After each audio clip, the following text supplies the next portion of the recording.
अस्तु प्रार्थनाश्लोकैः प्रारम्भं कुर्मः। ॐ वक्रतुण्डमहाकाय सूर्यकोटिसमप्रभ निर्विघ्नं कुरु मे देव सर्वकार्येषु सर्वदा।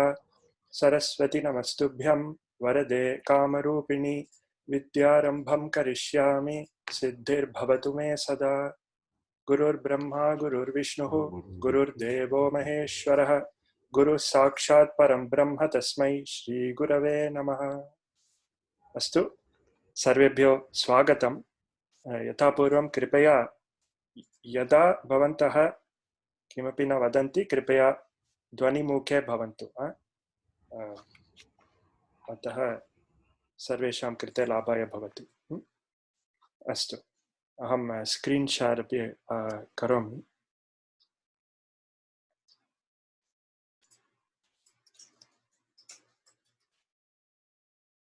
अस्तु गतवर्गस्य अवलोकने वयं किं किं पठितवन्तः इति किञ्चित् पुनः तस्य अवलोकनं कुर्मः। प्रथमं विशेषणविशेष्यभावः इति पुनः स्पृष्टवन्तः। तत्र किम् उत्तमः बालकः, उत्तमा बालिका, उत्तमं फलं, तथा यत् लिङ्गं वचनं विभक्तिः विशेषणस्य विशेष्यस्य तदेव विशेषणस्य अपि इति वयं ज्ञातवन्तः। अपि च प्रकृतिप्रत्ययभावः संस्कृतस्य व्याकरणे मूलभूतः अंशः एषः अयम् अंशः प्रकृतिप्रत्ययभावः इति। तत्र एका प्रकृतिः अस्ति, तस्मात् एकः प्रत्ययः योज्यते, अपि च एकं किमपि सिद्ध्यति। एतदेव संस्कृतस्य व्याकरणस्य उपायः, स्ट्राटेजी इति वदामः। तत्र एकम् उदाहरणम् अस्ति, one instance, दृष्टान्तरम् of this प्रकृति प्रत्ययभावः is कृत् प्रत्ययः। धातुः नाम एक प्रकृतिः धातुः अस्ति। धातुः कृत् प्रत्ययानां योगे प्रातिपदिकम् इति सिद्ध्यति इति वयं दृष्टवन्तः। पट् प्लस् कृत् प्रत्ययः, उदाहरणार्थं पट् प्लस् इक्त, पठित इति प्रातिपदिकम्। प्रातिपदिकस्य पुनः सर्वासु विभक्तिषु रूपाणि भवन्ति। पठित इत्यस्य पठितः, पठितं, पठितेन इति सप्तसु विभक्तिषु त्रिषु लिङ्गेषु अपि रूपाणि भवन्ति। The speciality of Krit Pratyaya are they take a dhatu and transform it to a pratipadikam. Krit Pratyayanam keshanchana Krit Pratyayanam upayogah dvidha. Kriya padanam sthane. तत् वयं दृष्टवन्तः। इदानीं सः विद्यालयम् अगच्छत् इति चिन्तयन्तु। अगच्छत् इत्यस्मिन् स्थाने सः विद्यालयं गतवान् इत्यपि वदामः। गतवान् इति इक्तवतु कृत् प्रत्ययः। तथा एव बहुषु स्थलेषु वयं दृष्टवन्तः। उदाहरणार्थम् अपठत् इत्यस्मिन् स्थाने पठितवान्, अहस्यत इत्यस्मिन् स्थाने हसितम्, अपठ्यत पठितं, तथा पठ्येत इत्यस्मिन् स्थाने पठितव्यः। एवं वयं दृष्टवन्तः। चत्वारान् कति चत्वारः प्रत्ययाः अस्माभिः दृष्टाः। इक्तवतु, इक्ततव्य, तनीय। कृत् प्रत्ययानाम् उपयोगः द्विधा। प्रथममस्ति क्रियापदानां स्थाने। So instead of having a kriyapadam, you can substitute it with an appropriate krit pratyaya. अत्र क्षम्यतां, क्षन्तव्यः, अत्र उच्यतां, वक्तव्यं, सत्यं वक्तव्यं, तथा। एवं you can use in place of the kriyapadam. This is the first type of usage of krit pratyaya. tena pustakam patitam. Instead of saying tena pustakam apatyata, we can say tena pustakam patitam. But this is the beginning level usage. The more advanced usage is as a visheshanam. Just like we studied visheshana visheshya bhava, atra visheshana rupena api keshanchana krit pratyayana upayogah asti. Etadapi vayam drishtavantah. Atra किम उदाहरणं गतकक्षायां वयं दृष्टवन्तः अत्र अस्तु एतद् क्रियापदानां स्थाने पठितः पाठः आम् पाठं पठितवान् रामः गच्छति अत्र रामा हू रेड द बुक गोस् अत्र हू रेड द बुक adjective रूपेण आगच्छति पठितवान् who read the Rama who read एतद् आङ्ग्लभाषायां साक्षात् adjective रूपेण वक्तुं न शक्नुमः we cannot say the read the book Rama goes परन्तु Rama who read the book goes एतद् एवं संस्कृते विशेषण विशेष्य भावम् उपयुज्य वक्तुं शक्नुमः पाठं पठितवान् रामः गच्छति पाठं पठितवन्तं रामम् अहं पश्यामि पाठं पठितवता रामेण सह लक्ष्मणः वनं गतवान् किमपि तथा सप्तसु विभक्तिषु त्रिषु लिङ्गेषु त्रिषु वचनेषु अपि रूपाणि भवन्ति the lesson which should be read by Rama is in the book रामेण पठितव्यः पाठः अत्र पठितव्यः is an adjective describing the पाठः पुस्तके अस्ति so here the पठितव्यः or the पठितवान् is not used in place of the kriyapadam atra kriyapadam gacchati asti ityeva but it is used as an adjective patitavyah patah pataniyah patah patitavan ramah atra patitah patah evam visheshana rupena prayuktaah santi saptasu vibhaktishu vayam ekam udaharanam api drishtavantah patitah patah iti स्वीकृत्य सप्तसु विभक्तिषु पठितः पाठः कठिनः अस्ति एतद् प्रथमा विभक्त्याम् अस्ति अहं पठितं पाठं पुनः पठामि पठितेन पाठेन अस्माकं ज्ञानं वर्धते पठिताय पाठाय गृहपाठं ददामि पठितात् पाठात् पठितस्य पाठस्य पठिते पाठे एवं सप्तसु विभक्तिषु रूपाणि भवन्ति यथा अत्र विशेषणविशेष्य भावं यथा भावः यथा आसीत् तथा एव एतस्यापि उपयोगः एवं वयं दृष्टवन्तः एतावत् पर्यन्तम् अत्र क्त प्रत्ययं वयं स्वीकृतवन्तः क्त प्रत्ययं पठितः पाठः इति तस्य प्रयोगः इदानीम् अन्यान् अपि प्रत्ययान् पश्यामः विशेषणरूपेण एकः प्रश्नः कृपया प्रकृति भावं प्रति किञ्चित् वक्तुं शक्यते वा प्रकृति प्रत्यय भावः अत्र संस्कृते प्रकृति प्रत्यय भावम् उपयुज्य एव अस्तु एकनिमिषम् अहं हैड् करोमि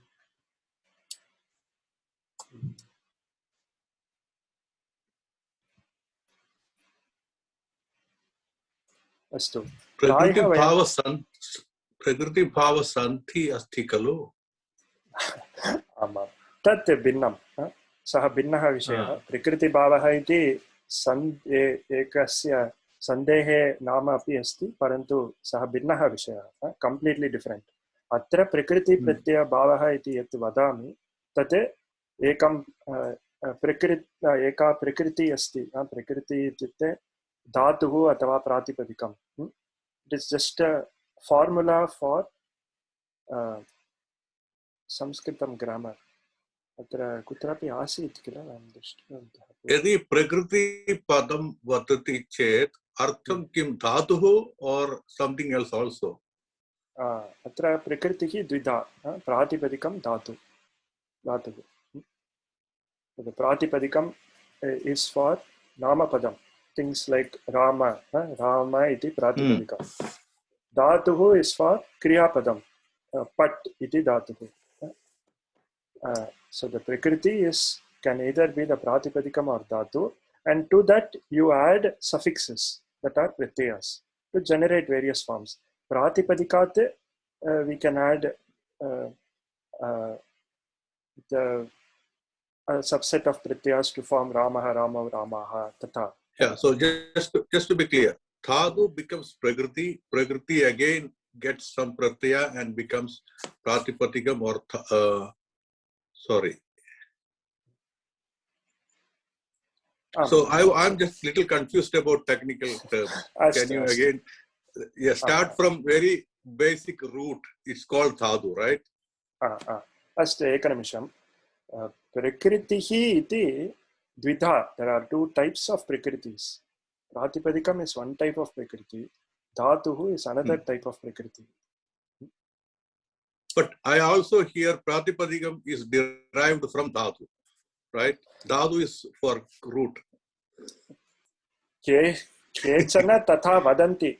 It is there is a debate among Vaiyakaranas whether every Pratipadikam is derived from a dhatu. It is a point of contention, but we can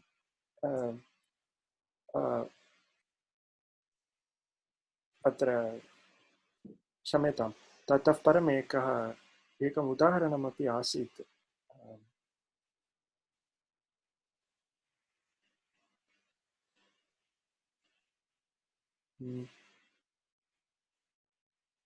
एकनिमिषम्. अस्तु अहम् इदानीं वदामि. So it is not अत्र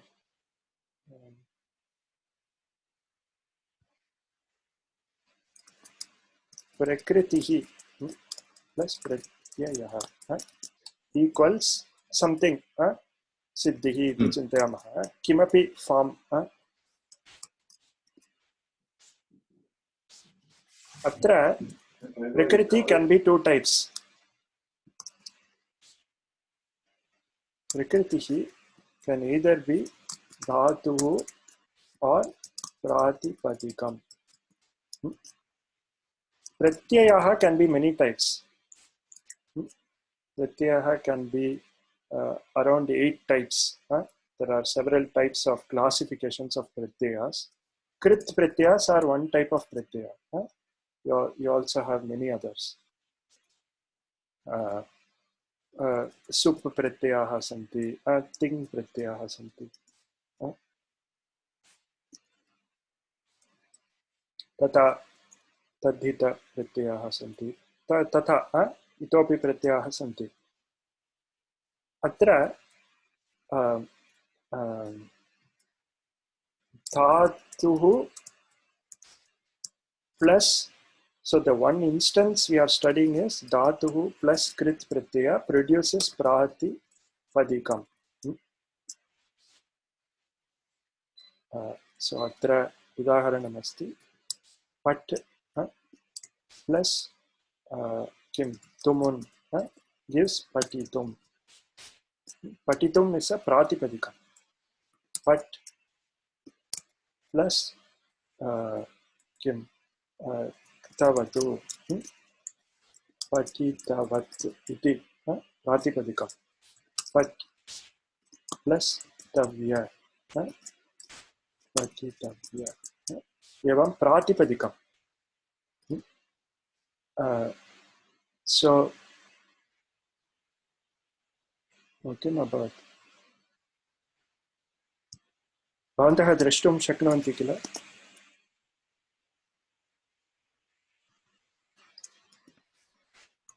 शक्नोमि. न, परन्तु मम ज़ूम् अस्तु. अत्र some people say all pratipadikams are in turn derived from dhatus. Iti te vadanti, either through krit pratyayas or using some other way. Parantu tad, whether we agree with that or not, the basic principle of prakriti pratyaya bhava still holds. So prakriti can either be dhatu or pratipadikam, and pratyayas can be of many types. It gives something. It gives either प्रातिपदिकम्, another प्रातिपदिकम्, अथवा it gives another dhatu, otherwise it gives namapadam, अथवा क्रियापदम. It can give many things, but the basic thing is prakriti plus pratyaya can derive any word. Iti tatra Sanskrite formula asti, upayah. Avagatam va? धन्यवादः, अवगतम्. अस्तु, उत्तमम्. इदानीं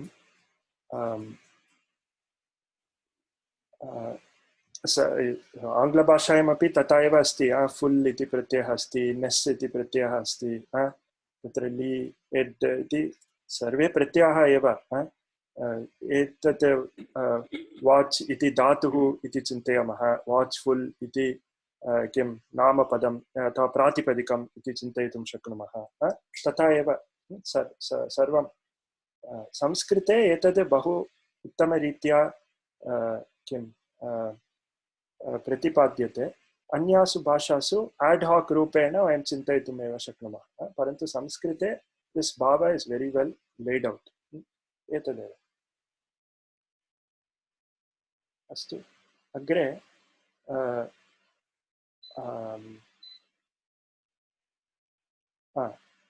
अत्र अन्ये प्रत्ययाः अपि सन्ति. वयम् इक्तप्रत्ययस्य सप्तसु विभक्तिषु रूपाणि दृष्टवन्तः, परन्तु अन्ये प्रत्ययाः अपि विशेषणरूपेण प्रयुक्ताः सन्ति. The other pratyas like iktavatu, tavya, taniya, kshatriya, shanach, they are all also used as visheshana, in the form of visheshana, as an adjective for a noun. Tatra मुख्यः बहुमुख्यः अंशः अस्ति कर्त्रार्थकः कर्मार्थकः प्रत्ययः. अत्र इदानीम् अहं प्रश्नान् पृच्छामि. अत्र वाक्यानि सन्ति, तेषाम् इदानीं संस्कृत अनुवादं कुर्मः. अहम् एकं पृच्छामि, सः अथवा सा एव कृपया वदतु. अस्तु, वयम् इदानीम् अनिल् महोदयः प्रथमवारम् अस्माकं कक्षाम् आगतवान्, अतः सः एव प्रारम्भं करोतु. अत्र प्रथमं वाक्यमस्ति, the student who read the lesson goes to school. एतद् कथं वदामः?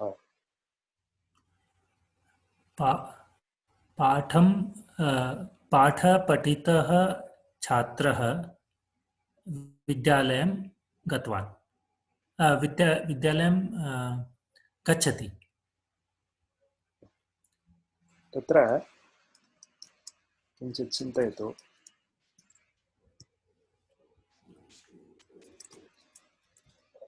अत्र the student who read the lesson goes to school.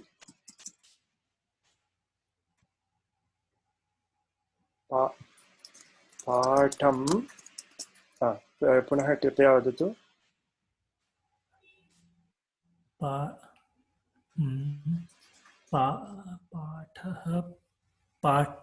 पाठं पठितः छात्रः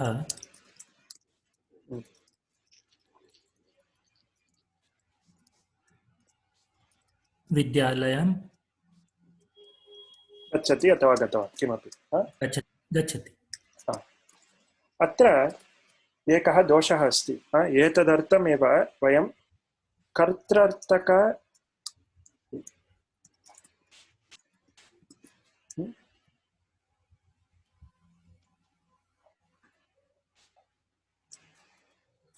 प्रत्ययाः के कर्मार्थक प्रत्ययाः के इति ज्ञातुम् अर्हामः. अत्र इति पाठं पठितवान् छात्रः.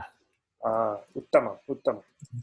अत्र कर्त्रार्थक प्रत्ययाः मीन्स् ये प्रत्ययाः कर्तुः विशेषणं भवितुम् अर्हन्ति. इत्युक्ते the noun they describe is the karta. the noun they describe is the karta of that action. Atra patitavan chatrah iti chintayantu. Atra chatrah iti the doer of this patana kriya. Ataha to describe the doer of the kriya, you have the kartrartaka pratyaya. Te kim ke tavatu shatru shanach. Karmartaka pratyayaha santi kta tavya niya. Evam. Atra chatraha, to describe, of course, you know, bhutakale tavatu pratyayasya prayogaha, ikta pratyayasya api bhutakale prayogaha. Shatru shanach ityanayoho prayogaha vartamane. Tavya taniya ityanayoho prayogaha vidhau, vidhihi अथवा संभावना. महोदय बहु लघुः दृश्यते स्वल्प महत् मैग्निफै.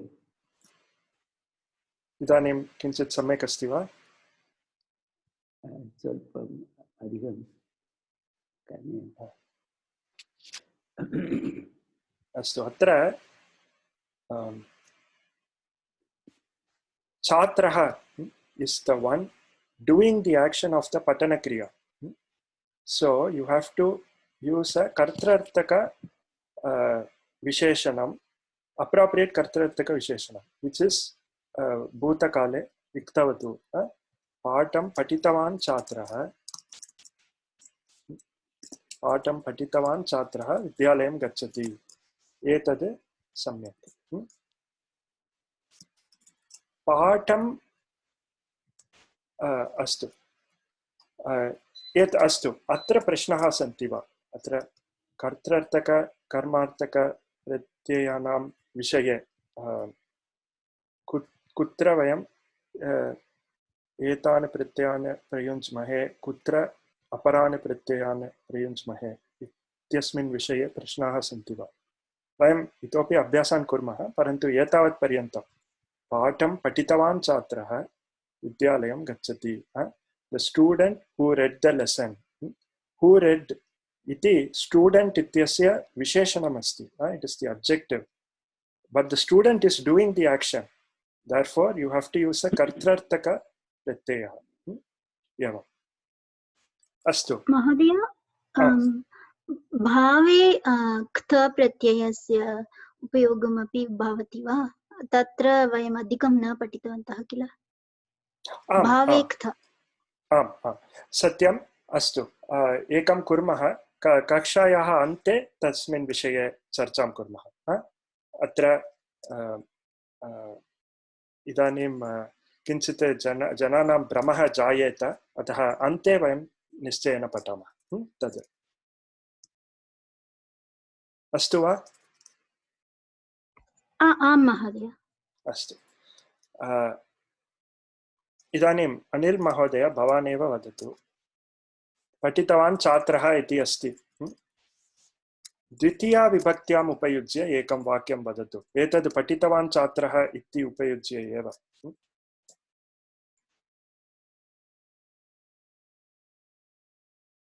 ध्वनिमुखे अस्ति भवान्.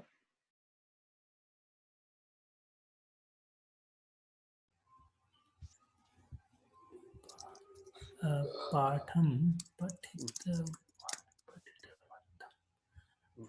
पठितवन्तं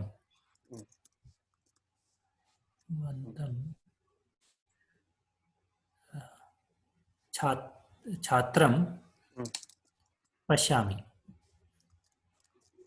उत्तमम् उत्तमम्. अत्र पश्यन्तु पुनः. If you look at the action patitavantam, the patana kriya is being done by the chatra. So still you have to use the iktavatu pratyayah eva. The action is being done, action of patana kriya is being done by the chhatra. Astu, uttamam, bahu uttamam, dhanyavadah Anil Mahodaya. Then Venkatrama Mahodaya, bhavan tritiya vibhaktiyam ekam vakyam vadatu. पुनः पाठं पठितेन छात्रेण सह तस्य अनुजः अपि सः गच्छति।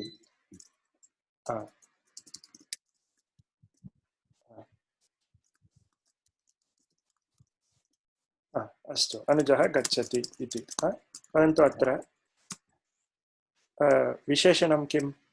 पठितवन्तम् इत्यस्य तृतीया विभक्तिः एव किल?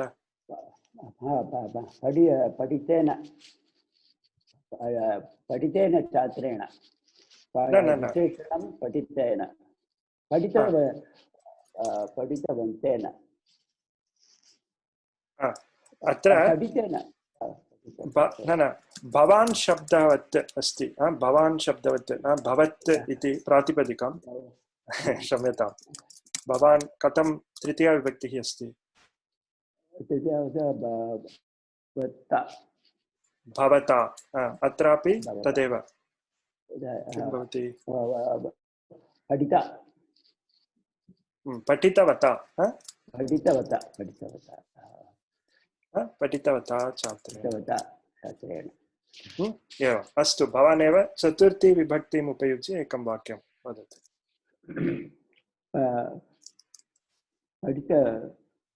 पठितवते छात्रया अहं धनं ददामि। छात्राय अहं धनं ददामि किमपि।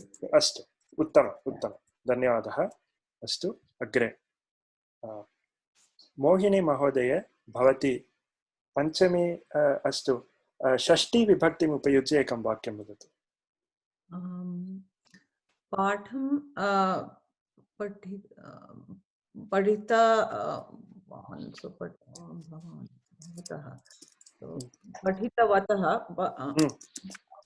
पठितवतः छात्रस्य पत्नी सीता अस्ति। सीता अस्ति, उत्तमं। सप्तमी विभक्त्यामपि एकं वाक्यं। पाठं पठितवती।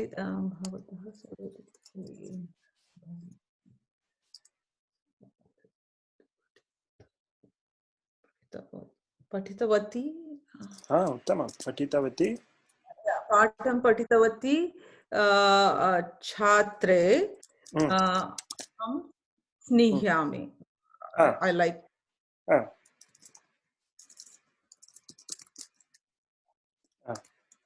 अस्तु, उत्तमम्।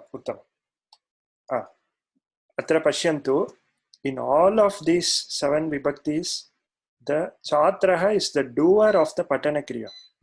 He is doing the patana kriya. अतः पंचमी विभक्ति न प्रयुक्तम्। पञ्चमी विभक्तेः प्रयोगः नास्ति। अस्तु, तदपि वक्तुं शक्नुमः किमपि।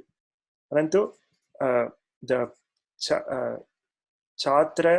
visheshanam indicates the doer of the action. In the boy who read, I have affection, tata. The name, the wife of the boy who read the lesson is Sita, tata. Tatra, the doer of the action is signified by the kartrartaka pratyaha, iktavatu. Iktavatu ityasya aparam lakshanam asti. The other characteristic is it describes the bhuta kalam api. Ataha atra, in the past tense we use this. Evam vayam ikta pratyasya bhuta kale prayogam पूर्वमेव दृष्टवन्तः। अत्र वयं दृष्टवन्तः पठितः पाठः कठिनः अस्ति। So the lesson, the pataha is not doing the action of reading, it is receiving the action of reading. It is the object of the action, the kriya, patana kriya. पठनक्रियायाः कर्मणः स्थानं प्राप्यते अत्रापि पठितं पाठं पठितेन पाठेन the lesson which is read the lesson which was read the lesson is not reading the lesson which was read it is describing the lesson so atra ikta pratyayasya prayogah bhavati एकः प्रश्नः अस्ति हैवत् महोदय when you are using it as adjective you can do it as like it is just describing the karma here but you don't have to do karmani prayoga the karmani prayoga is only if you are using it as a kriya satyam I was sometimes confused about that thank you for clarifying atra the concept of karmani and kartari prayoga is completely different from the kartrarthaka and karmarthaka visheshanam visheshana prayogah as you say if it is used in the place of a kriya padanam sthane yada pratyayanam prayogah asti tada kartari karmani tata tena pustakam पठितं तथा तत्र प्रयोगः तथा okay thank you उत्तमः प्रश्नः अस्तु एतावत् पर्यन्तम् इक्तवतु इक्त इति प्रत्ययद्वयं वयं दृष्टवन्तः अत्र प्रश्नाः सन्ति वा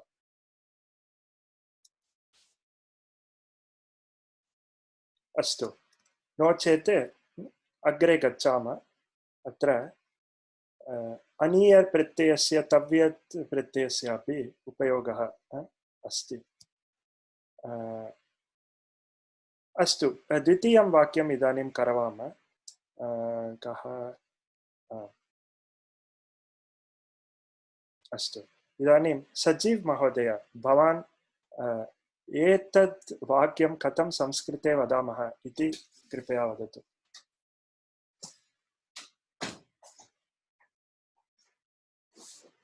न श्रूयते The lesson which was read by the student is easy.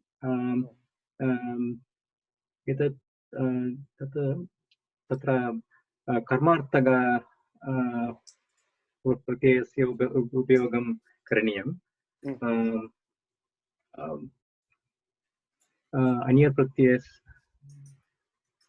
yeah but the lesson which was read by student which was read eva which was not which must be read which was read eva oh so ikta pratyayasya उपयोगं कर्तुम् आवश्यकं पठितः पाठः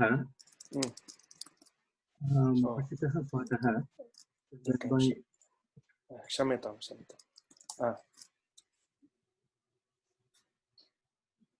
पठितः पाठः which was read by the student is easy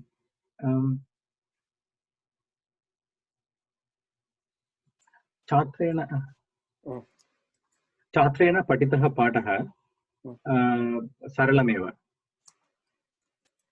एकनिमिषं छात्रेण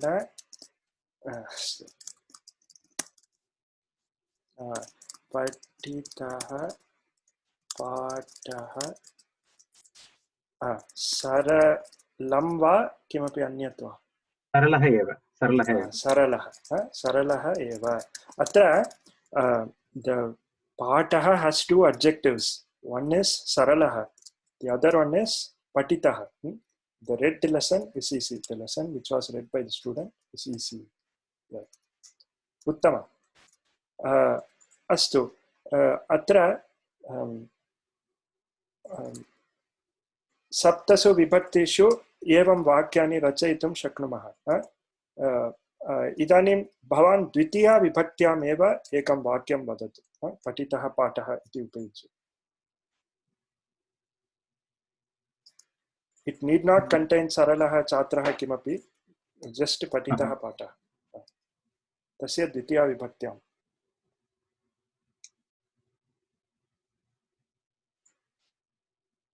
कविना पठितं पाठं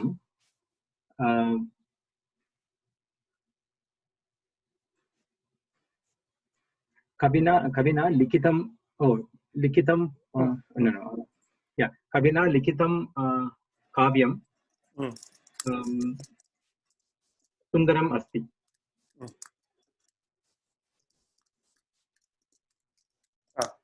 अत्र द्वितीया विभक्तिः उचिता नास्ति। दिस् इस् एक्चुअली प्रथमा विभक्तिः एव। काव्यम् अस्ति, तत्र काव्यमेव कर्ता। काव्यम् is doing the action of existing. अत्र लिखितं काव्यं has to be an object. न एकनिमिषं, सजीव महोदयः एव किञ्चित् चिन्तयित्वा वदतु। ओके, कविना लिखितं पाठं अहं पठामि। अस्तु, उत्तमम्। अहं कविना लिखितं काव्यं पठामि। उत्तमम्। अत्र लिखितं काव्यम् इति द्वितीया विभक्त्याम् अस्ति, because it is the object in this entire sentence. उत्तमम्। प्रश्नः अस्ति वा? न महोदय। उत्तमम्। अस्तु, एवं पर्याप्तम्। इदानीं अग्रिमं वाक्यं प्रति गच्छामः। इदानीं नरेश महोदय, भवान् तृतीयं वाक्यं कथं संस्कृते वदामः इति कृपया वदतु। एकः संशयः अस्ति। अद्य इदानीं सेण्टेन्स् दर्शयतु।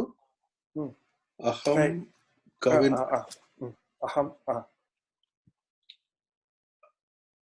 So first time he told कविना लिखितं काव्यं सुन्दरम् अस्ति। कविना लिखितः, काव्यम् इस् नपुंसक। काव्यं नपुंसकलिङ्गम्। All right, okay. So that was Pradama Vibhakti only. सत्यम्। All right, sorry. चिन्ता नास्ति।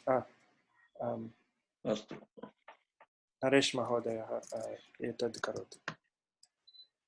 The lesson which must be read by the student is easy. पाठं छात्रेण पठितव्य पाठः सरलः अस्ति। अत्र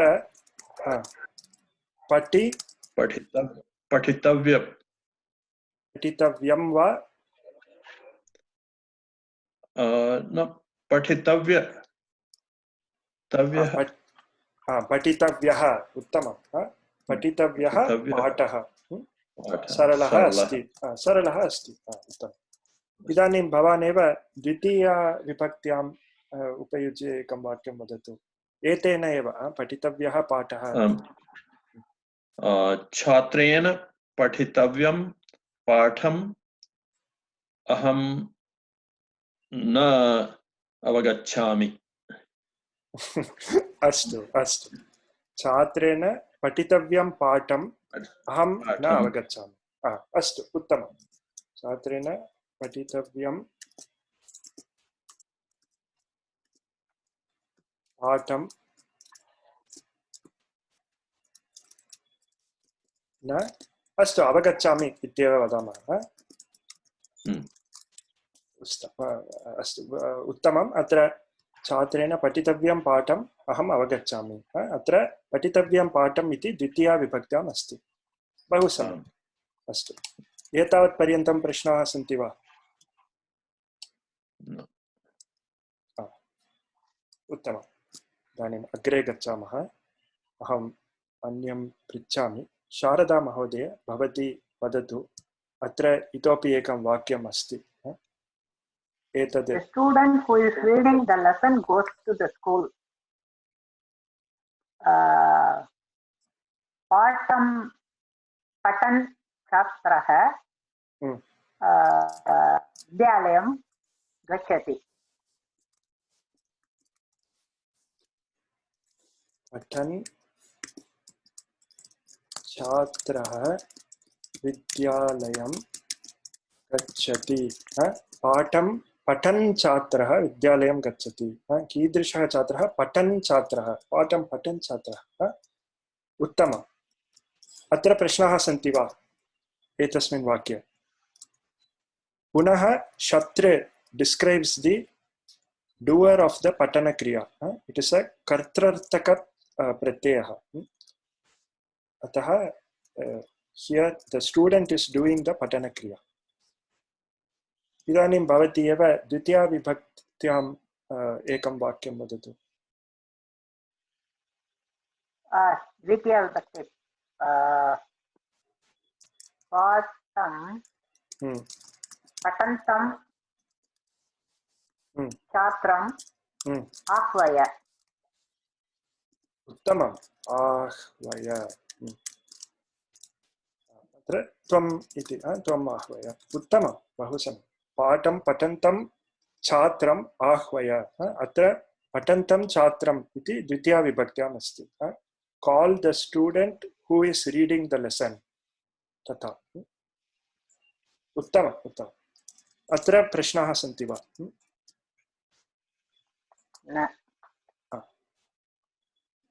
सो इदानीं पट् इति धातुम् उपयुज्य भवती कृतवती इदानीम्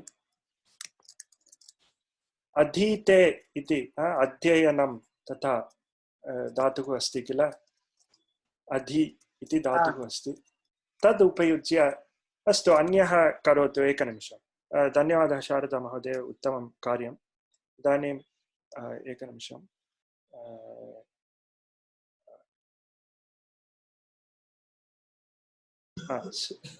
अनुराधा महोदय भव प्रश्नः वा प्रश्नं पृच्छतु this is related to ikta not ikta pratyam batu pratyam in grihapate I wrote one sentence mandiram gatavatyam priyayam bhaktim aham drishta priya is a girl's name there mandiram gatavatyam priyayam bhaktim aham drishta mandiram gatavatyam priyayam bhaktim aham drishta you said that's not right so this drishta is iktavatu I mean ikta pratyaya which is should be should describe the karta which is aham correct only no it is describing correctly kim doshah atra you are doing the action of seeing or you are receiving the action of seeing I am seeing you are seeing so you can this is a karmarthaka pratyaya ikta is a karmarthaka pratyaya it describes only the receiver of the action ikta cannot be used to describe the doer of the action atra etadeva atrapi vayam drishtavantah the student who read the lesson goes to school atra we cannot say paఠం patitah chatrah we have to say paఠం patitavan chatrah atra the chatra is doing the patana kriya so we have to say maya drishta will be okay maya drishta parantu maya drishta chete atra bhaktiः eva bhaktiः drishta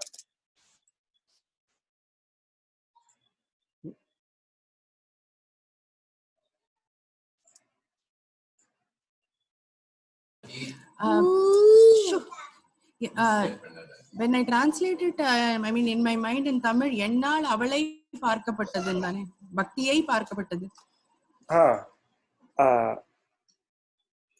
astu Tamil bhashayam I would recommend Tamil bhasha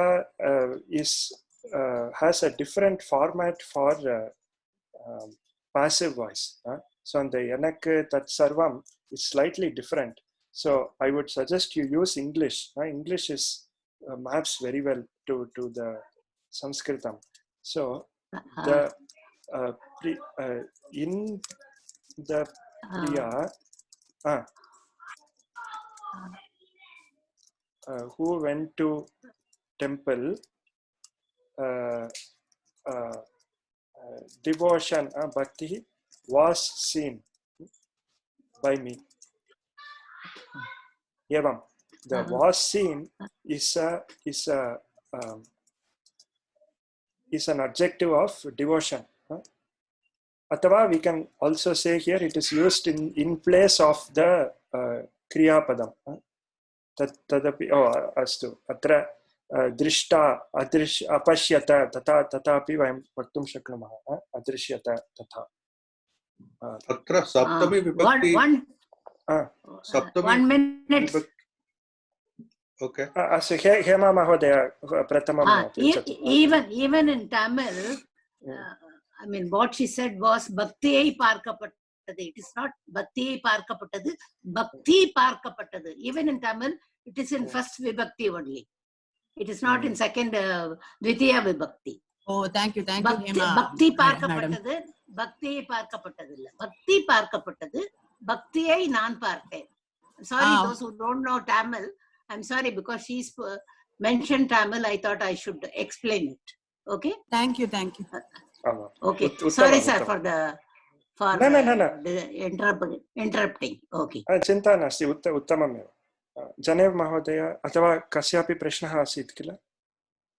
Yeah, bhakti षष्ठी विभक्ति अनियोज्यं वा सप्तमी विभक्ति अनियोज्यं वा एतत् अर्थं प्रकारम्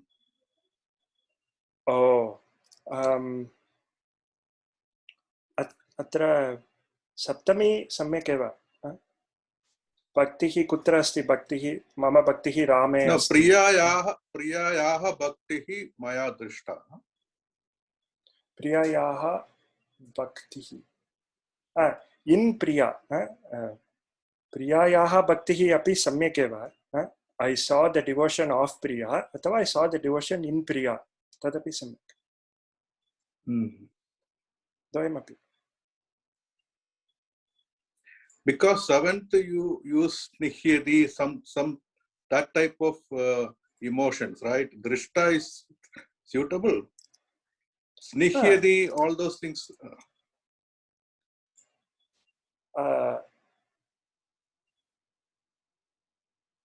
सम्यक् एव रामे मम भक्तिः अस्ति तथा यद्यपि अर्थभेदः अस्ति तथापि प्रयोगः अस्ति up to bhakti is okay, but maya drishta is where I have some doubt.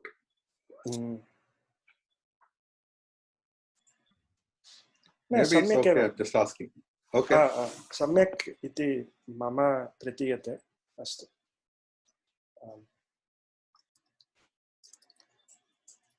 अस्तु इदानीं वयम् एकम् अभ्यासं कुर्मः so we have not एतावत् पर्यन्तं शत्रे शानच् प्रत्ययस्य प्रयोगं न दृष्टवन्तः तदर्थं एवं वयं गतवत्यां प्रियायाम् इति बहु दृष्टवन्तः अतः प्रिया महोदया एव एतदपि वदतु भवती कृपया इदानीम् अधि इति धातुम् उपयुज्य पुनः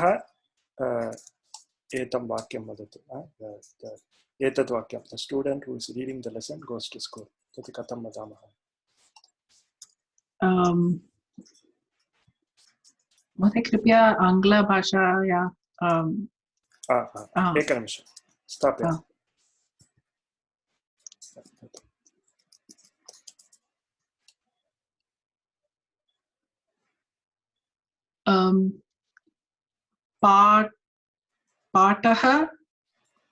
पाठं अधीते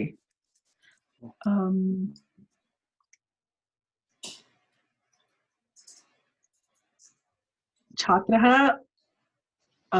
यः सः उपयुज्य करणीयं वा अत्र किं करणीयं महोदय न यः सः नास्ति अत्र यथा शारदा महोदया उक्तवती पाठं पठन् छात्रः विद्यालयं गच्छति तथा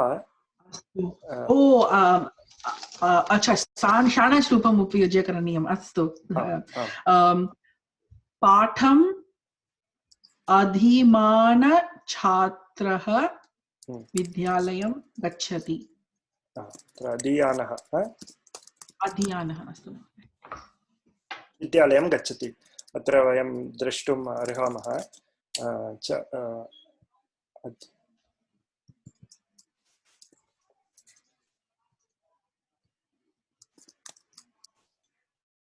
अधीते इत्यस्य द्विवचनरूपं द्रष्टव्यं द्विवचने अधीयाते इति अस्ति so we take this adhiya part and add na so it does not end in ete labhete iti chete if it ends in ete then you add ma ityasya agamah asti parantu here it is anah so it is not adiye adiyete it is adiyate अतः अधीयानः इति रूपं तत् सर्वं पुनः दृष्ट्वा पठन्तु तत् अत्र मुख्यः विषयः नास्ति पाठम् अधीयानः छात्रः विद्यालयं गच्छति इदानीं भवती एव द्वितीया विभक्त्याम् एकं वाक्यं वदतु आं महोदय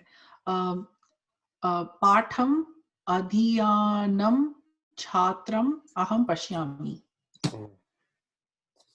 पाठम् अधीयानं छात्रम् अहं पश्यामि उत्तमं वाक्यम् अस्तु सर्वे अवगतवन्तः इति मन्ये प्रश्नाः सन्ति चेत् कृपया पृच्छन्तु नो चेत् अभ्यासं कुर्मः महोदय एकः प्रश्नः अस्ति पृच्छतु कृपया शत्री शाणच् वर्तमाने अस्ति अहं मन्ये भूतकाले अपि अस्ति पठन्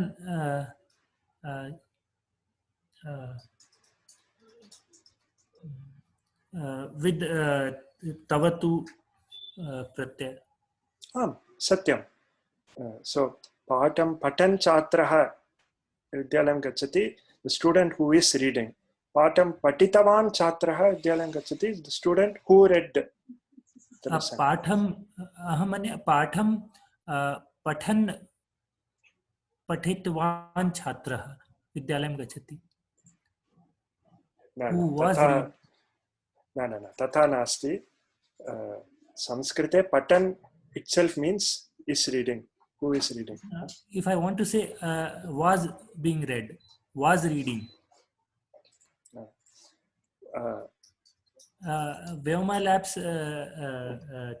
Chitramudane whatever you sent for homework in that they mentioned something like that prayogaah santi so we may not be able to use it as a visheshana rupam parantu छात्रः पठन् आसीत् तथा एवम् अद्यतनप्रयोगः अस्ति the student was reading छात्रः पठन् आसीत् छात्रः पठन् अस्ति इत्युक्ते he is reading पठन् आसीत् इत्युक्ते he was reading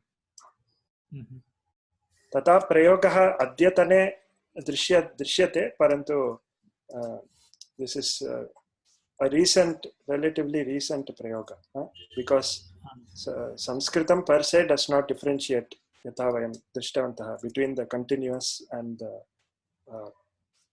simple. So here the Shatri becomes Bhutkale. Bhutakalam atra darshayati but along with asit.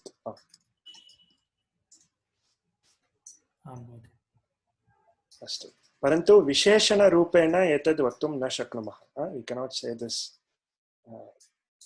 we can say gatavan so it indicates that the patana kriya api bhutakale abhavat iti तथा परन्तु साक्षात् एवं वक्तुं न शक्नुमः आम् महोदय अस्तु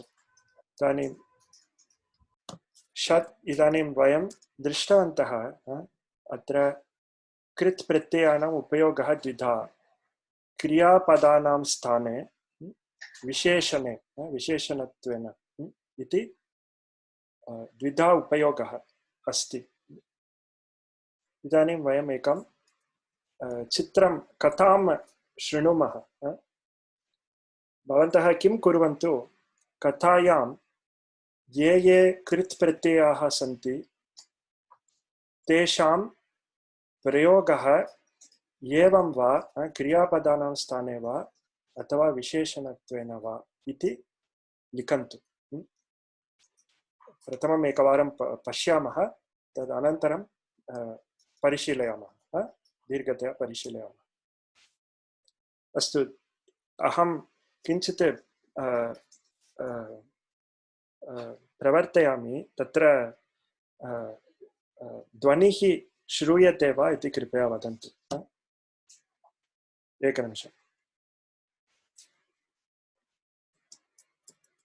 श्रूयते वा? न श्रूयते वा? न श्रूयते। अस्तु, तर्हि वयमेव अस्माकं सङ्गणके द्रष्टुं शक्नुमः किल? टकेट द बकेट लर्न संस्कृत। अस्तु, भवन्तः अपि अस्तु द्रष्टुम् अर्हन्ति।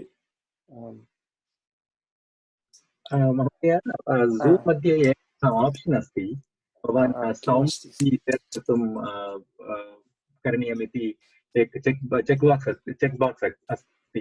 भवान् before screen sharing, there is a small box comes up where it says share computer sound or something, PC sound or something. There is an option. एवमेवम्, आम्, दृष्टवान्। एकनिमिषम्।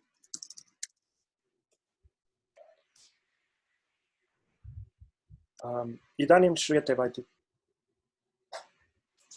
करोतु।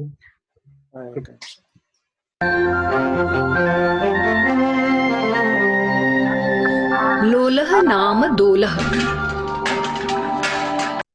अस्तु, एतावत्पर्यन्तं सम्यक् किल?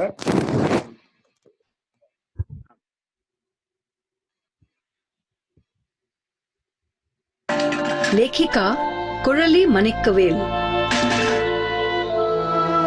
लोलः पृथिव्या सर्वाधिक दुःखी दोलः आसीत्। पुरा सः उद्यानपालस्य प्रियतमः आसीत्, यः तं सुदृढेन हस्तलेन धृत्वा दोलायमानः जलार्थं गच्छति स्म। तदा सः अवदत्, कियान् शोभना दोलः। किन्तु गच्छता कालेन लोलः छिद्रितः।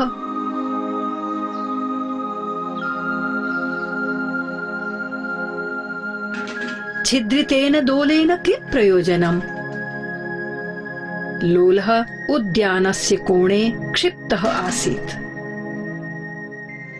वृष्टौ सूर्यातपे च त्यक्तः सः क्रमशः मण्डूरितः। कदाचित् पादप्रहारेण अत्र तत्र तस्य क्षेपणमपि अभवत्। मया एषः दोलः क्षेप्तव्यः इति उद्यानपालः मन्दस्वरेण अवदत्। लोलः क्षिप्तः भवितुं न ऐच्छत्। सः दुःखम् अन्वभवत्, किन्तु तस्य उद्यानमित्राणि तं हर्षयितुम् अचेष्टन्त।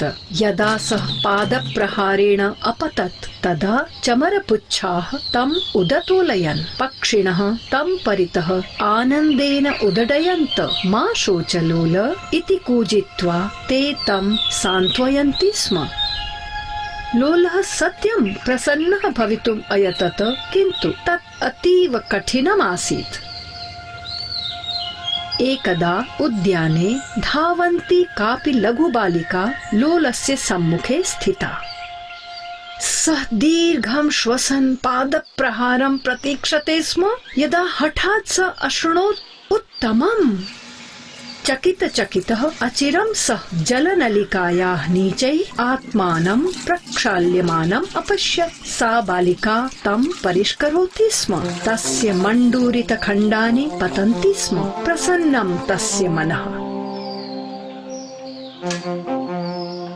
बृहदाकारं छिद्रं तव तले वर्तते। सा लोलस्य अन्तर्भागे पश्यन्ती उक्तवती, अत्युत्तमम्। लोलः यत् अशृणोत् तत् विश्वसितुम् अपि न अशक्नोत्। किं सा छिद्रितं दोलम् ऐच्छत्। बालिका तम् अलिन्दं नीत्वा सुमृत्तिकया अपूरयत्। तस्मिन् एकं लघु पाटलपादपम् आरोपयत्। लोल, एतत् शिशुपाटलम्। अस्य संरक्षणे मम सहायकः भव, अस्तु?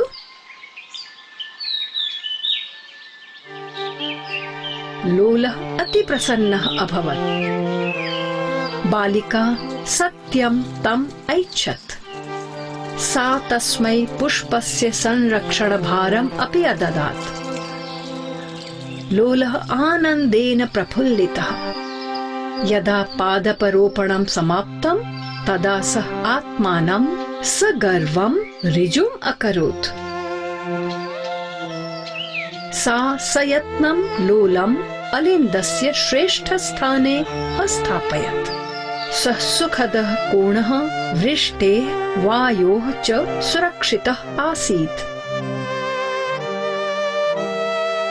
लोलः स्मयमानः नेत्रे निमिषन् उद्यानमित्राणि अकथयत्, पश्यत, अहम् अस्य लघुपाटलस्य संरक्षकः। लोल, वयं तवार्थे अति प्रसन्नाः स्मः इति चवरपुच्छाः किल किल रवम् अकुर्वन्, पक्षिणः च सहर्षम् अगायन्। लोलः पाटलपादपस्य सम्यक् संरक्षणम् अकरोत्। प्रतिदिनं सा बालिका तस्य उद्यानमित्राणि च तं द्रष्टुम् आगच्छन्। अधुना सः पृथिव्याः सर्वाधिकसुखी दोलः आसीत्।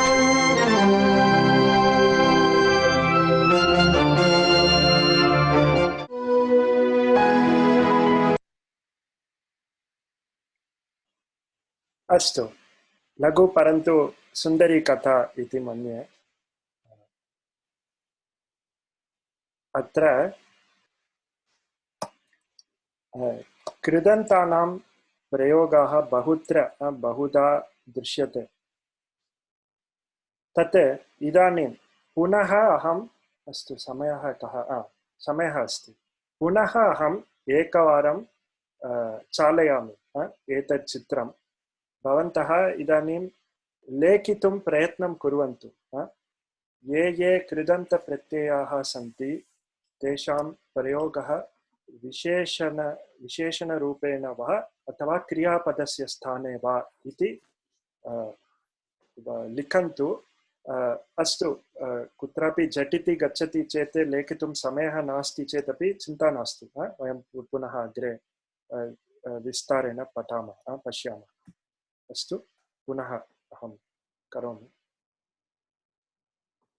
ओ, सजीव महोदय, एकः प्रश्नः अत्र।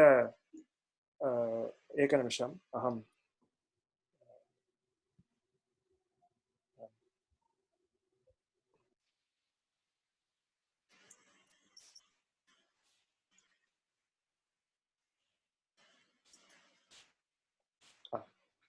अस्तु, के न कृतवन्तः तेषां क्रमः प्रथमं भवति। इदानीं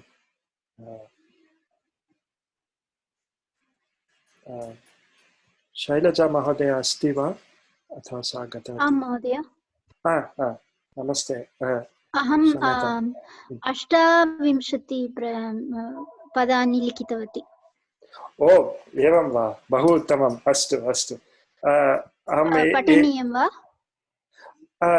न, वयं प्रत्येकं वाक्यं परिशीलयामः। तत्र अस्तु क्रमशः गच्छामः। अस्तु,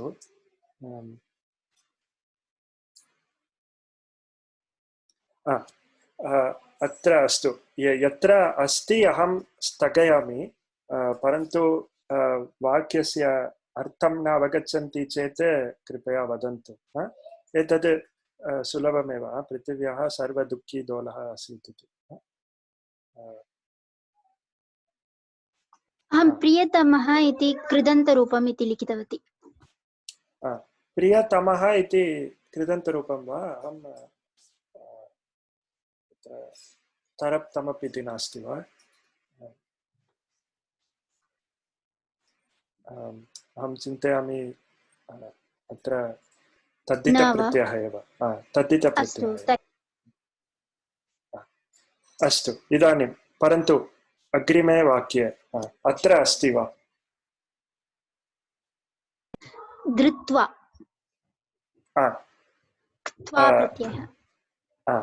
धृत्वा इति त्वा प्रत्ययः तद् विशेषणरूपेण अपि नास्ति अत्र क्रियापदस्य स्थाने अपि नास्ति तद् भिन्नः प्रयोगः परन्तु इतोपि किमपि अस्ति वा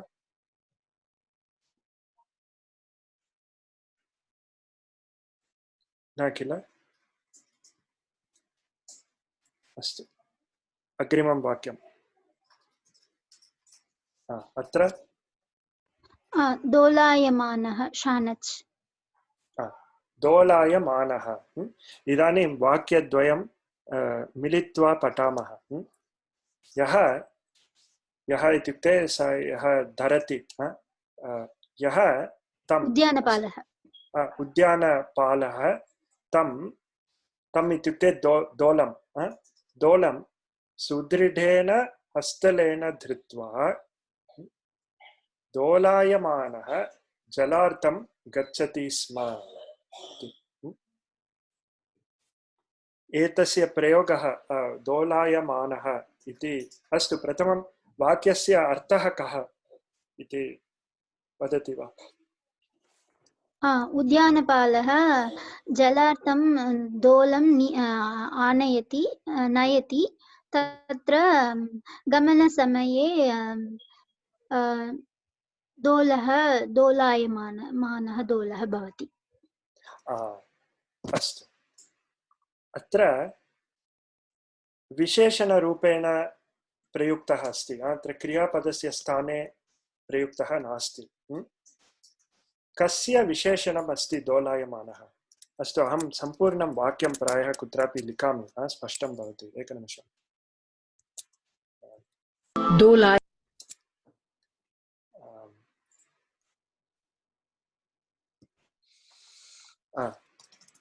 उद्यानपालकः अथवा पालः तं सुदृढं किं सुदृढं धृत्वा वा सुदृढेन दृढेन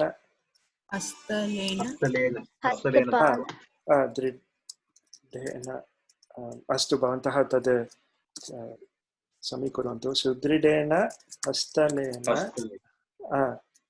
धृत्वा अस्तु दोलायमानः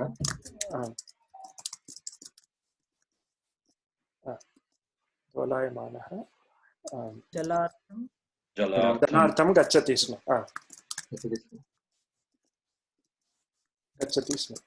अस्तु एतद् वाक्यं पश्यामः शैलजा महोदय भवती एव वदतु so this means that the Sudyanapalaga he took the bucket to bring water इदानीम् आमां शैलजा महोदय एव इदानीम् अर्थम् अपि बोधयति okay शैलजा महोदय भवती प्रथमम् एतस्य वाक्यस्य अर्थम् अस्तु भवती पूर्वमेव उक्तवती अस्तु आङ्ग्लभाषायां वक्तुं शक्नोति वा the gardener to bring the water carries the bucket which is hanging using his sudridena using his strongly holding उत्तमं परन्तु Can you repeat? न अस्तु आङ्ग्लभाषया वा अस्तु the gardener holding the strongly holding the bucket takes it to bring water the bucket which is hanging bucket which is he uses it to bring water अस्तु एकनिमिषम् अहम् अत्र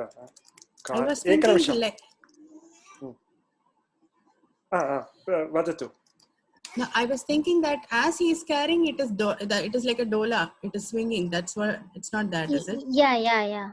Correct. He is swinging the dolayamanaha. He makes it swing. एकनिमिषं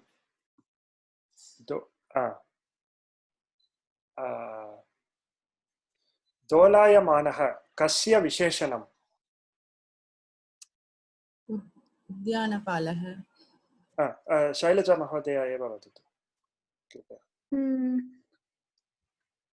दोलायमानः will be उद्यानपालकः, कर्ता एव. कर्ता.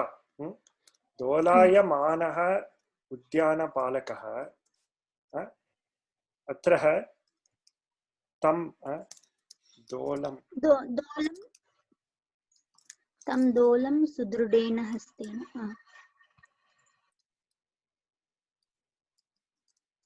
तं दोलं, this is the bucket, तं दोलं दोलायमानः उद्यानपालः एवं प्रयोगः. अत्र पश्यन्तु, the bucket is not the thing that is swinging. अत्र उद्यानपालः दोलायमानः अस्ति. He is making the bucket swing. एवं प्रयोगः. The gardener, अत्र दोलायमानः is a शानच् is a कर्तृर्थक प्रयोगः, प्रत्ययः. The gardener who is making the bucket swing. Swinging the bucket, the gardener goes to bring the water. Who is swinging the bucket? Uttama.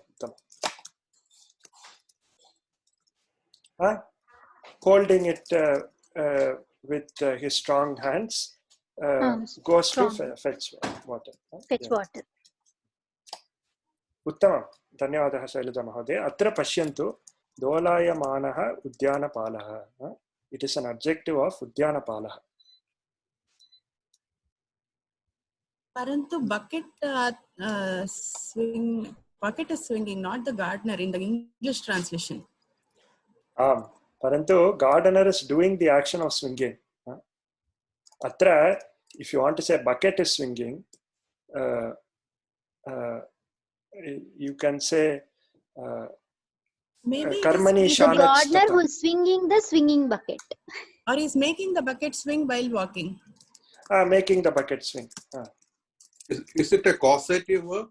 Dolayamana? Causative. Satyam. That is why it is Visheshana gardener. Satyam. So just like Pustakam Adiyanaha Chatraha,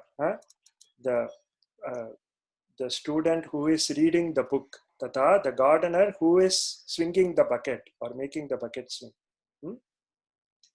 Holding it goes to fetch water. Astu va? Atra Shanach Pratyaya is Kartrartaka. It describes the doer of the action. Atra gardener is swinging the bucket. The bucket may be swinging, parantu tasmin arte etat vakyam nasti. Atra dolayamanaha udyanapalakaha. The bucket. That is why it is an Atmanepada. No. If dolayamana is dol iti dhatuhu, it is in Parasmaipada, tatra tam chalayan udyanapalakaha tatapi vaktum shaknumaha. Tam chalayan. Kim dolam chalayan udyanapalakaha gacchati. Astu va? Chalayan api kartrartaka. The mana is just because it is Atmanepada dhatu. That's all. Parantu both Shatru and Shanach are kartrartaka pratyaya. They describe the doer of the action. Astu. Agre gacchama. Agre Bhagya Mahodaya Bhavatyaha Kramaha. Kiyan Shobanaha Dolaha Astu. Atra. Etasmin Vakya. Astiva. Shametam atra.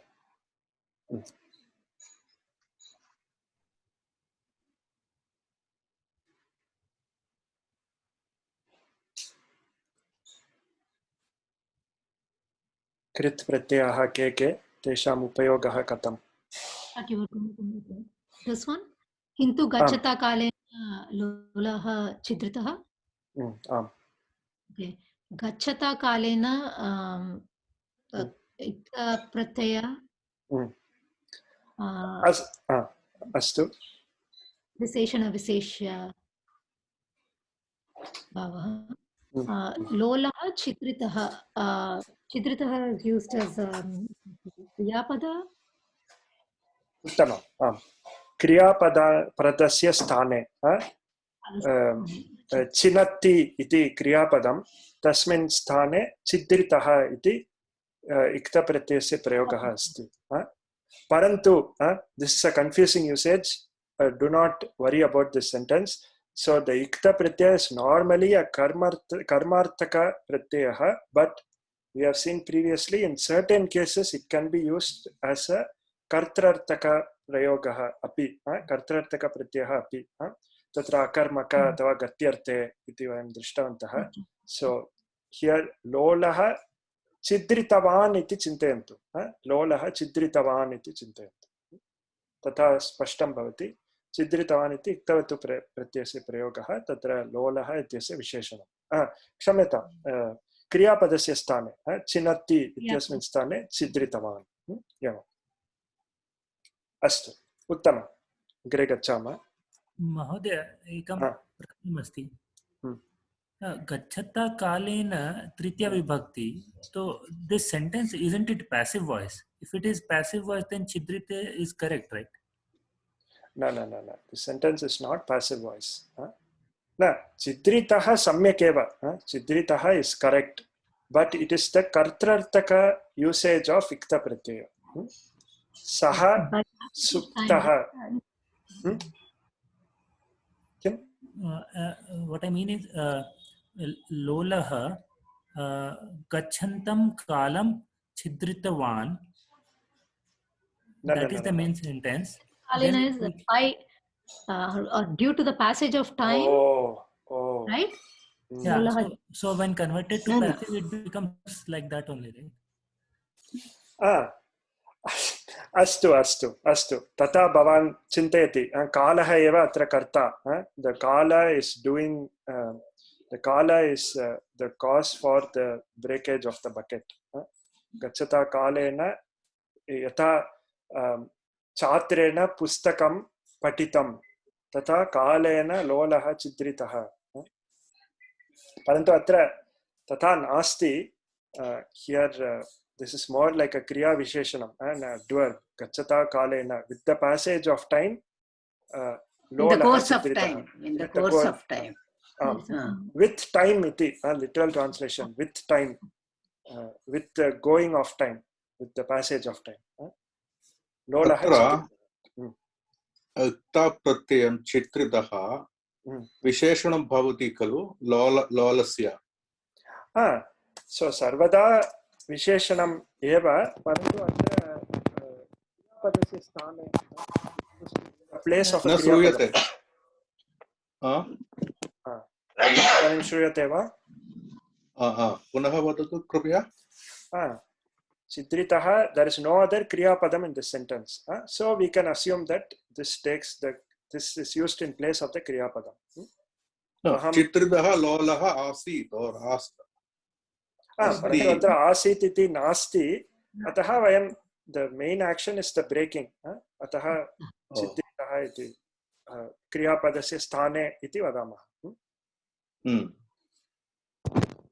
Yeah, isn't it that the doer of action is the time? Time is making it break, right?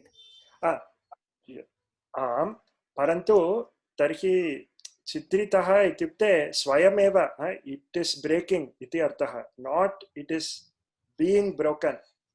Tatra prayaha anyat rupam asti. Aham idanim vaktum na arhami. It should take a causative form. एतद् लोलः चिद्रितः इत्येव अत्र. अहम् अस्तु, अन्ते एतद् पुनः पश्यामः. This is a little confusing, I agree. अन्ते पश्यामः. छिद्रितः जातः. छिद्रितः जातः. Satyam. passing No. So it is subjected to interpretation, right? So either way you can take it. That's the bottom line, or Satyam, Satyam. Either way you can take okay. it. All right. Astu. Agre.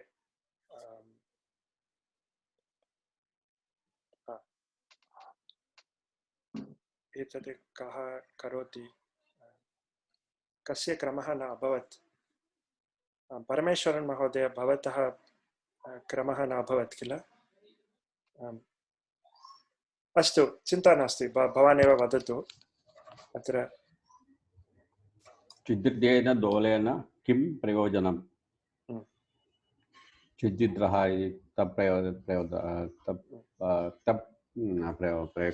प्रयोगः तृतीया विभक्ति विशेषणं तु दोलः विशेषणं तु दोलेन उत्तमं what is the use of or किं प्रयोजनं with the broken चिद्रितं दोलं इति तस्य अर्थः अस्तु अत्रापि कर्तृर्थके इक्तप्रत्ययः इक्तप्रत्यय describes the doer of the action. The dola is the one that breaks, it itself breaks. It's not karmarthaka? Someone is not breaking the dola. The dola itself is breaking. How is it ta pratyaya? Chidrita it should be, right? Tritiya? चिद्रितः चिद्रिता इक्ता Ajanta पठितेन पठितं पठितेन पठिताय तथा अजन्ता अस्ति हलन्ता अजन्ता अस्तु उत्तमं धन्यवादः अग्रे गच्छामः लोलः उद्यानस्य कोणे क्षिप्तः आसीत् मोहिनी महोदय भवती एतद् वदतु लोलः उद्यानस्य कोणे क्षिप्तः आसीत् क्षिप्तः it is kriya kridanta form kriya kshiptaha would be for the lola. It is like describing that lola is just like was thrown away in the garden. satyam satyam astu Parantu kriya asit khalu. I mean, like we can also say it is used in the place of the kriya. Kriya padanam padasya sthane ityapi vaktum shaknumah. The asit is like a placeholder kriya. The real kriya is the throne. Atra shiptaha lolaha udyanasya kone asit. Itapi vaktum shaknumah va. Tatapi vaktum shaknumah. Tadeva aham uktavan. Atra, so there are two usages of the krit pratyaya, either in the kriya padanam sthane or as a visheshanam.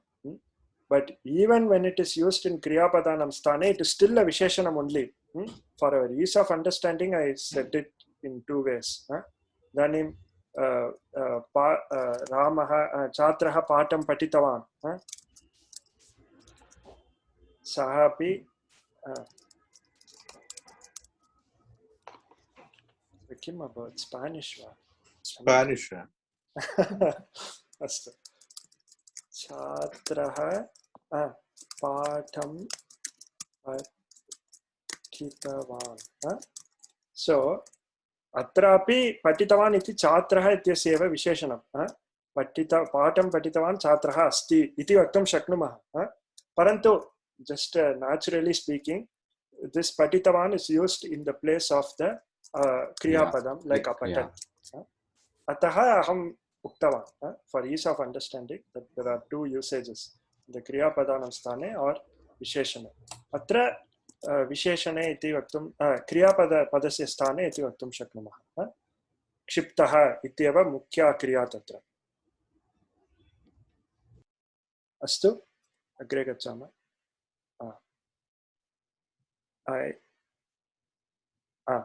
वृष्टौ सूर्यातपे च त्यक्तः सः क्रमशः मण्डूरितः मण्डूरितः इत्युक्ते रस्टेड् इति चिन्तयामः।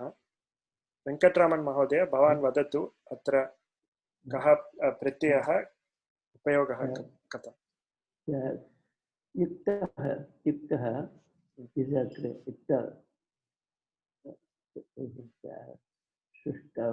मण्डूरितः युक्तप्रयोगः। मण्डूरितः युक्तप्रयोगः वा इति अहं न जानामि। त्यक्तः इति स्वीकुर्मः। त्यक्तः इति कस्य विशेषणम्?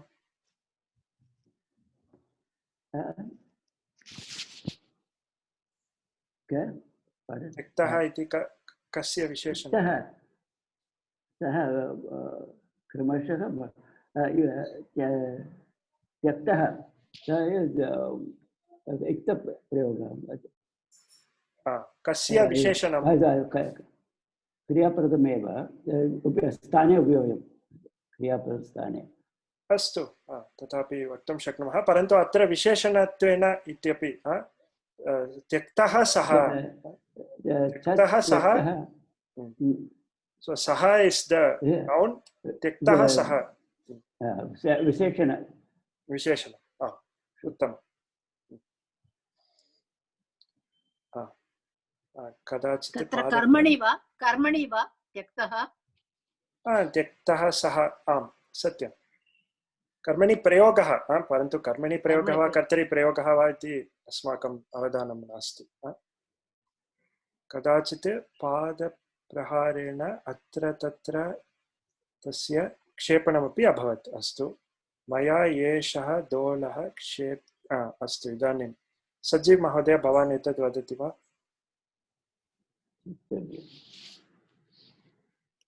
मया एषः दोलः क्षेप्तव्यः। So it is क्षेप्तव्यः is तव्यत् प्रत्यय वर्तमानकाले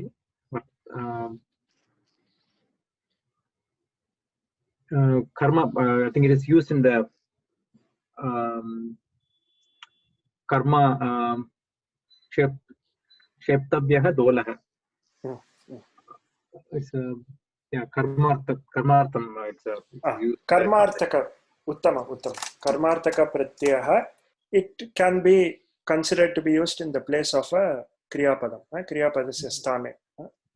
दोलः क्षिप्येत तथापि वक्तुं शक्नुमः. Instead of that we are saying क्षेप्तव्यः. उत्तमम् इति उद्यानपालः मन्दस्वरेण अवदत्.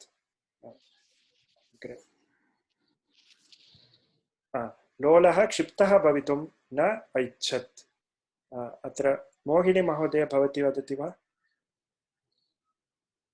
लोलः क्षिप्तः भवितुं न ऐच्छत्. So क्षिप्तः is visheshanam to लोलः. उत्तमम्. ऐच्छत् is the verb. So अत्र कर्तृर्थक वा कर्मार्थक वा? कर्मार्थक.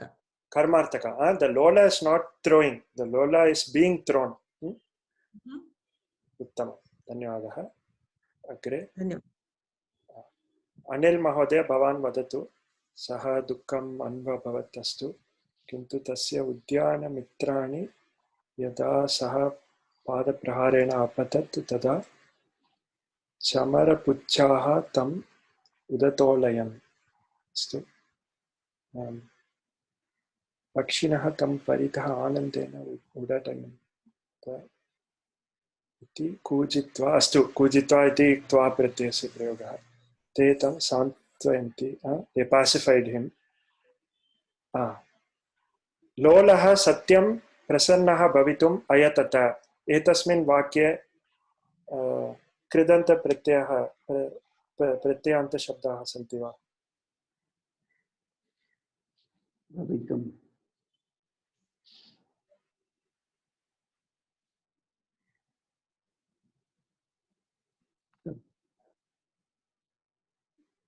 अस्तु, अस्ति एव, प्रायः भवन्तः न जानन्ति. अनिल महोदय भवतः ध्वनिः न श्रूयते. लोलः सत्यं प्रसन्नः भवितुम् अयतत् अयतत अयतत लोलः प्रसन्नः प्रसन्नः लोलः प्रसन्नः इज प्रत्यय उत्तमम् उत्तमम् प्रसन्नः लोलः विशेष्य प्रसन्नः विशेषणम् उत्तमम् उत्तमं लोलः विशेष्यं प्रसन्नः विशेषणं so ikta pratyaya is a nishta pratyaya and there's some grammatical meaning to it. It means that in spite of the ta being there at the end, sometimes the form differs. Atra sannaha atrapi ikta pratyasya eva prayogaha. Tatra pakvam iti adamaha. Pakvam, ripened, yadyapi va iti asti, tadapi ikta pratyasya eva prayogaha. एवं तत्र बहूनि रूपाणि सन्ति परन्तु प्रसन्नः इक्तप्रत्ययस्य अग्रे गच्छामः किन्तु तत् अतीव कठिनम् आसीत् एकदा उद्याने अस्तु लोलस्य सम्मुखे अस्तु एतद् वाक्यं वयं कृत्वा समापयामः अवशिष्टम् अग्रिमे वर्गे द्रक्ष्यामः परन्तु this is a tricky sentence अतः किञ्चित् सावधानं शृण्वन्तु एकदा उद्याने धावन्ती कापि लघुबालिका एकनिमिषम्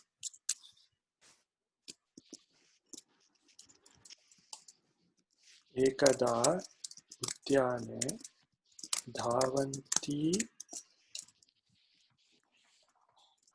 धावन्ती एका लघुबालिका कापि लघुबालिका अस्ति एका नास्ति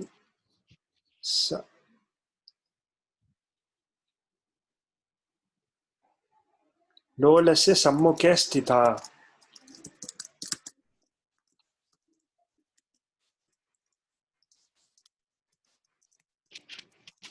अस्तु अत्र कापि लघुबालिका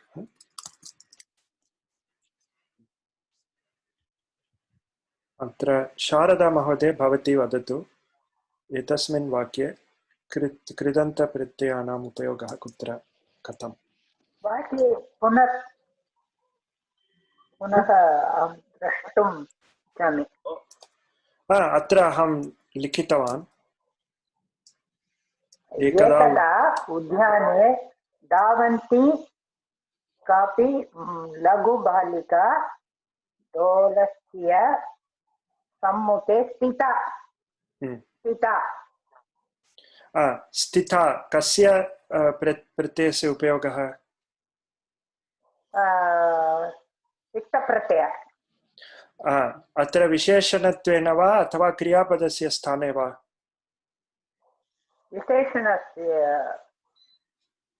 अस्तु कस्य विशेषणं बालिकायाः विशेषणम् अस्तु एवं वक्तुं शक्नुमः अथवा क्रियापदस्य स्थाने अपि वक्तुं शक्नुमः there's no other क्रियापदं here so you can say स्थिता इत्युक्ते स्थितवती नॉर्मली बालिकया स्थितं बालिकया गतं बालिकया स्थितम् आम् तत् मूवमेंट अत्र कर्तृर्थकं कर्तृर्थके इक्तप्रत्ययस्य प्रयोगः लघुबालिकया बालिका स्थिता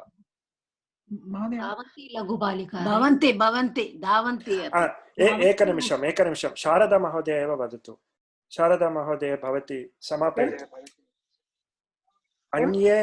अन्ये कृदन्तप्रत्ययाः सन्ति वा एतस्मिन् वाक्ये उद्याने धावन्ती कः प्रत्ययः अत्र शत्रुप्रत्ययः धावन्ती बालिका कर्तृर्थक वा कर्मार्थक वा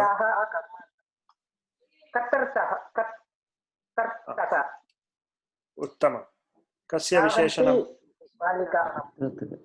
बालिकायाः विशेषणम् उत्तमं लघुबालिकायाः विशेषणम् उत्तमं धावन्ति कापि लघुबालिका अत्र शत्रुप्रत्ययस्य प्रयोगः अस्तु इदानीं प्रश्नाः पृच्छन्तु कृपया महोदय एकः प्रश्नः अत्र स्थिता अत्र केवलं क्रियापदमेव कथम् इत्युक्ते धावन्ती स्थिता बालिका न वक्तुं शक्नुमः अतः अत्र केवलं क्रियापदं किल न धावन्ती स्थिता बालिका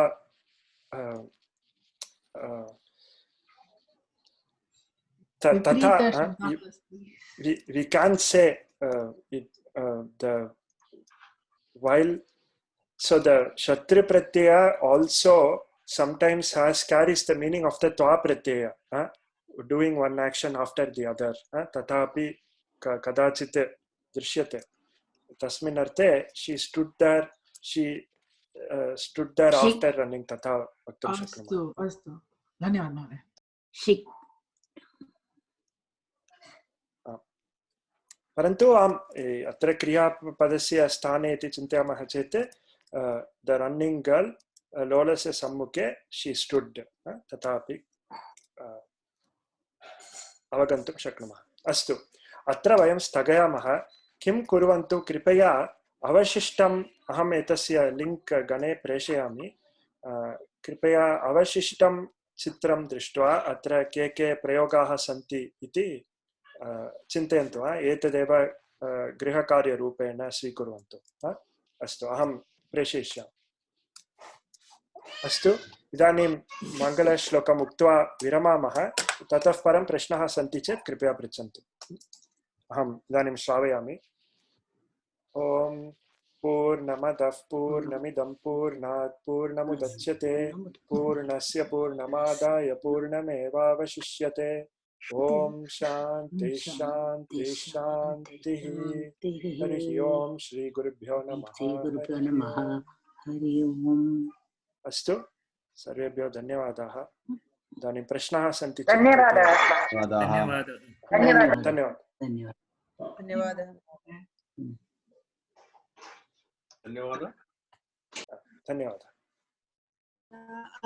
One question, I mean, not related or related, I don't know.